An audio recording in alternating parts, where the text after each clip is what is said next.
welcome to A Moment with Josh. I've just been stressed out with everything going on and staying at home all the time, so I thought I could come out and chill and hammock with my buddy, Ethan. Hey, what's up, guys? Who is a personal trainer, and as a historian myself, I want to know the ways that people used to lose weight back then. And I picked up some shit from the internet, and I'm going to ask my buddy Ethan, who's a personal trainer, about some of the stuff that people used to do to lose weight in the history. So, meanwhile, I also want to get to a hammock, and I want to have some White Claws, so I'm going to interview you on the way. Is that cool? All right, man, have at it. I'm going to ask you some questions about whether or not that these were successful and why these were fucking crazy. All right, so in the 11th century, William the Conquistador, I guess he was a conquistador of some sorts, right? He was so overweight that he couldn't go horseback riding anymore. Shit. Yeah. So These animals are huge. yeah. So what he did, right, is he went on a diet of straight alcohol. Like that's all he drank. Only alcohol. Only alcohol. And he apparently lost enough weight by just drinking only alcohol, and he was able to get on his horse again. Jesus Christ. Do you think that is possible? I think it depends. There were a lot of Well, because like beer spirits has. back then that had more calories than others. So I'm not sure if they had hard spirits back then, but I know beer, mead, Isn't beer like liquid bread? Would you get what? especially around that time. But Yeah. like, do you think you could like live on just straight alcohol? Absolutely. You wouldn't be very healthy. You'd probably die very soon. Without those micronutrients, the vitamins and minerals, it's very hard to have a enjoyable life past the drunken state. Do you think you would even have solid shits at that point? No, Oh, absolutely all right. not. Let's keep going. All right, so on the topic of alcohol, of losing weight, in 1558, there was a 16th century, right? There was this Italian nobleman named Luigi, and he restricted himself, so he only ate 12 ounces of food a day, like just 12 ounces of food, and he had 14 ounces of water every day. And he lost weight, but he ended up living to like 102. And this is like 1558, so they called it mortality diet. So basically, they named it after him because he lived to 102. And just claiming that he ate 12 ounces of food and 14 ounces of water. Well, my first reaction to this would be probably the issue of sanitation in that age. If you ate less of this potentially contaminated, toxin-filled food, there's probably a good chance that you'd live a lot longer. All right, fuck. I think we went off the path, but Okay. we're good. Let's just keep going. All right, so have you ever heard of like the vinegar and water diet? No, that sounds awful. Awfully acidic. Like in the 18th century, people just went on a diet of just vinegar and water. I mean, I guess they would eat, but like I hear about this like apple vinegar. You ever heard about this? It's like apple cider vinegar. You put like pancake mix or something. Like, what do you put like a syrup in there or something? Yeah, like that? man. Apple cider vinegar. Does that actually work? No. Well, the real question is whether or not you believe in homeopathic practices such as using essential oils and that kind of thing. It's not rooted in science and in the literature, so it's not something you can look up in encyclopedias and research journals and read about. It's more of an ancient practice. Oh, it looks like a good spot. All right, so we'll set these up in a second. But oh yes, so we know about tapeworms, right? Have you ever actually heard any? Is there any science behind putting a tapeworm in your body and letting it feast on your food? I guarantee that you'll lose weight, man. It's got to be Like, a could you eat strategy to take anything? some pounds off. To be honest, I'm not sure. From what I know, it eats most of what enters your large intestine, so you wouldn't have any shits in a while. Oh, jeez. This scarred me, right? So in 5th grade, my science teacher made us watch a class, made us watch like a movie about like tapeworms and stuff like that. Parasites, right? Parasites. It was like a parasite thing. And literally in the movie, like this guy was talking about, he was in the toilet and he felt something, and he literally stood up and it was like peeking its head out. Is that how you get it out? You just have to pull it out? No, unfortunately, tapeworms actually are massively long and have these fins. Have you ever felt a fish's scales before? Yes, sir. Okay, you know how they only run one way, right? If you rub back the other way, you feel some friction. Well, with the tapeworm, they actually catch on the inside of your ass and they don't let go. You have to actually take poison orally to kill it so it releases those fins and just slides out of you. That's horrifying. Thank you. Where it looks like a good spot. Let's set these up. Sure. Yo, homie. You want a claw? Hey, man, fork it over. Hey, kid. Shh.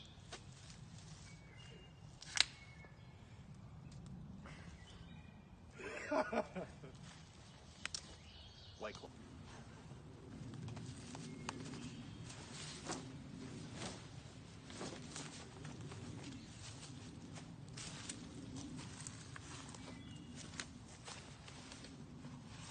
Thank you. Interview. Yes. So, did you know that in 1903, Victorian health guru Horace Fletcher promised that chewing and spitting out your food is a good way to lose weight?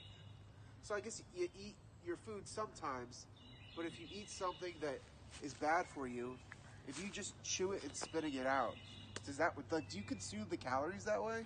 Josh, you had me at Health Guru, and given that this is a historical event, Yes. man, they used to sell bottles of oil that snakes have been soaking in, okay? Snake oil, meant to treat any illness. That stuff's okay, for the so cowboys. this stuff doesn't surprise me right off the bat. Yeah. However, I do have something from real life that we use today that is actually similar to this practice. Fighters, when they're trying to make a certain weight class, they will consume things that make them salivate and then spit. So they won't actually eat, they won't actually ingest those liquids So or they'll foods. just think about food and salivate, and it will quench their what? And they'll spit it right out, and they'll lose water weight. We're mostly water. What? Yeah, man. Huh. They'll dry you right out like a sponge. You don't call all the shots. All right, we switched hammocks. Yes. All right. So, Ethan, I have another question. Yes, sir. So, back in the 1960s, there was this thing, it was like a fad called the Sleeping Beauty diet. All right?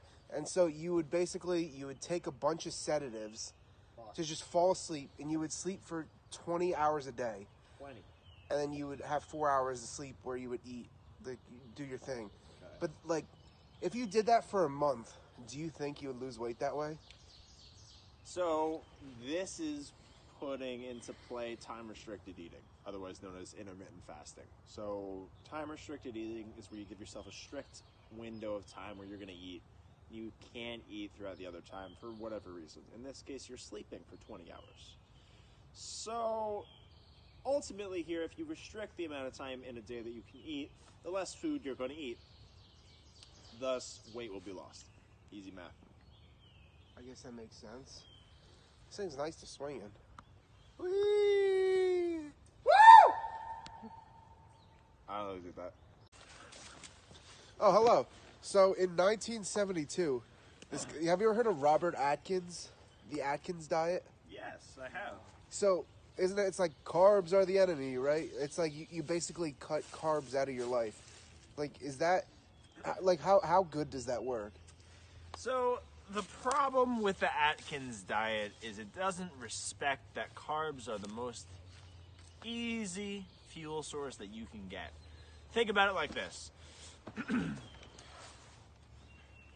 Driving down a highway, do you want to drive down the 2-lane highway or the 4-lane highway when both of them are deep in traffic shit? I like to go on the 4-lane. You want to go on the 4-lane, right? More circulation, more pathways for entry, right? Yeah. So here's the deal. Fats have two very slow sources of decomposition and utilization. Okay. Carbohydrates, depending on which carbohydrate you consume, will depend on how fast that substrate is processed. So carbohydrates are going to be an easier, faster, less energy consuming way of intaking carbohydrate and energy thus. So you just have to think about, who are we talking about? Are we talking about the person sitting at home? Or are we talking about the college athlete? You know, it's just case by case. Okay. N equals 1. Dude, look at this. I'm learning so much. Convicted pedophile Jared from Subway has his famous Subway diet. Like, do you think is that a thing? Like, can you lose weight eating Subway every single day, as Jared once did? At the end of the day, you have to respect the law of thermodynamics. So if you put energy into a system that consumes more energy than you put in, energy is going to be removed from the system. For us, that energy is fat, muscle, and otherwise Deli sandwiches? any kind of tissue. Okay. Bottom line, if you're okay with eating one sandwich for your meal, and that's it, one sandwich, chocolate chip cookie. I think what he did is he ate like fountain drink, and that's your meal. If you don't have anything else, no chips, no ice cream after that, no extra snacks, then yeah, you can lose weight, for sure. But I think having those food choices would be hard to eat that healthy diet. Jared from Subway. So, may I ask, sir? Yes. Do you think, in all honesty, White Claws are healthier than beer? I think so. I think the calorie content of the White Claws are ultimately going to be far less than your standard beer. However, I think light beers would compete, but I do think that their taste supports a more binging habit. So I think White Claws definitely take the cake for healthiest. Ethan, thank you so much for doing this interview, bro. I really appreciate it. My pleasure. Dude, I feel like I learned a lot. Thanks, man. Happy to help. Thank you all for watching, and stay safe. Take care. Sponsored by White Claw.